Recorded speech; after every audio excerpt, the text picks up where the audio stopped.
This is something I need to talk about. A warning to anyone who dares to explore the forgotten places of the world. Stay cautious, stay aware, and above all, never assume you're alone. I grew up in an isolated town, a place sinking into its own emptiness. Time had abandoned it, leaving behind skeletal buildings, hollowed-out homes, crumbling stores, and lifeless streets. Many of them stood as eerie monuments to lives long gone. With nothing better to do, my friends and I made a pastime of trespassing into these forgotten and forsaken places, chasing the thrill of the unknown. For the most part, our adventures were nothing more than adrenaline-fueled dares. We'd stumble upon remnants of the past, a child's rusted tricycle, shattered picture frames, walls defaced with strange symbols. Once, we found a crude pentagram scrawled in faded red. Another time, something dark and congealed on the floor that we nervously joked it was blood. But nothing ever truly scared us. Not until the night we stepped into that place. It was an old facility, half daycare, half mental hospital, a bizarre combination. Yet it stood for decades before finally shutting down. Lack of patience, lack of children, just an empty shell rotting away in the silence. We returned there one cold evening, the air thick with mist and the sky bruised with the promise of rain. The gate was padlocked, rusted from years of exposure, but we weren't deterred. One by one, we hoisted ourselves over, our laughter echoing in the empty lot. Our flashlights cut through the thickening fog, beams bouncing off the skeletal remains of a playground, rusted swings creaking in the wind. A topple slide lay forgotten in the dirt. The world beyond the fence seemed to vanish, leaving only this decaying ruin and us. Inside the daycare was a time capsule of neglect. The floor was littered with wood chips from splintered furniture, dismembered dolls with hollow eyes, and forgotten toys coated in dust. We moved through the silence, our earlier excitement fading. The further we ventured, the heavier the air became, pressing against our chests like unseen hands. That's when we heard it. A loud crash deep within the building, beyond a rusted metal door that led to the psych ward. We all froze, our breath hitching in unison. A friend muttered something about checking it out, and despite the unease clawing at my stomach, I knew there was no point in arguing. The door resisted, groaning in protest as we forced it open. The air inside was different, thicker, rancid, a suffocating mix of rust, mildew, and something else, something rotten. Our flashlights revealed a narrow hallway lined with heavy steel doors, some ajar, revealing padded cells swallowed by darkness. We crept forward, footsteps muffled by layers of dust. Then, the friend leading us jerked his flashlight toward an open room and flinched. "What?" I whispered, though I wasn't sure I wanted the answer. I thought I saw someone. We exchanged uneasy glances, then pushed on, deeper into the guts of the asylum. The hallway seemed to stretch endlessly, each shadow shifting, watching.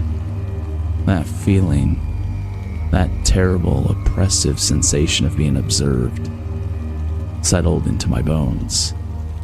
Then came the sound. Light, hurried footsteps, tapping against the floor ahead of us. We stopped. The footsteps stopped. We took a step forward. The footsteps resumed, a fraction of a second later, mimicking our movements. Something was there. We pressed on, barely breathing until we reached a room at the far end of the hall. The stench was overwhelming, thick, putrid, the unmistakable scent of decay. My flashlight trembled as I lifted it. A deer lay sprawled across the floor, its stomach tore open, entrails spilling onto the concrete like glistening worms. Blood soaked the ground in a grotesque halo. One of my friends gagged, then doubled over, vomiting onto the floor. That's when we heard the whispering. It slithered through the room, soft, yet urgent, unintelligible, but undeniably human. The beam of our flashlights darted towards the corner, and that's when we saw him. A man. He stood motionless, head bowed, body swaying slightly as if in conversation with something unseen. His clothes were stained, filthy, tattered, bare feet, cracked and bloodied. His breath hitched and stuttered in odd patterns. Then he moved. His head lifted with a sickening slowness, revealing a grin stretched too wide, teeth gleaming unnaturally in the dim light. His eyes, sunken and hollow, locked on to us. "You guys here for the feast?"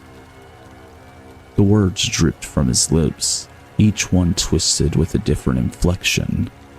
Mocking, sing-song, ravenous. That was it.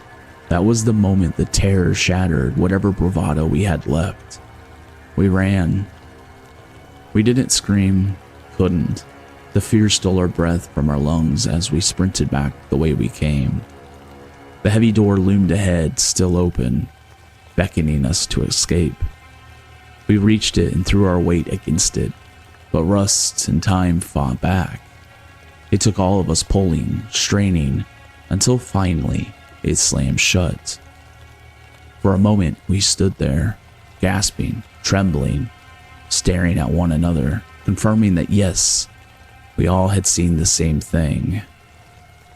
Then came the tapping, soft, deliberate, from the other side of the door. That was the final push. We bolted, scaling the fence without hesitation, sprinting through the fog-drenched night until we were home. A year later, authorities conducted a routine sweep of the area. They found him. A former patient, he had escaped the institution he was transferred to after the asylum shut down, surviving off whatever he could find. Animals, garbage, possibly worse. His body was ravaged by disease, his mind shattered beyond repair. There were whispers, dark rumors of a missing hiker whose remains were never found. But none of that mattered because we had already met him. And to whoever still roams those ruins of that place, if you hear tapping, if you hear whispers, run. Because next time, you might not make it out. What a chilling tale. I hope you all enjoyed the story today. If you've ever had a similar experience, feel free to share it in the comment section down below. I'd love to hear it. If you're a fan of all things horror, be sure to subscribe so you never miss a video. And if you enjoyed this one, leaving a like helps the algorithm know you want more spine-tingling content. Until next time, stay safe and keep your eyes open. You never know what might be lurking just out of sight.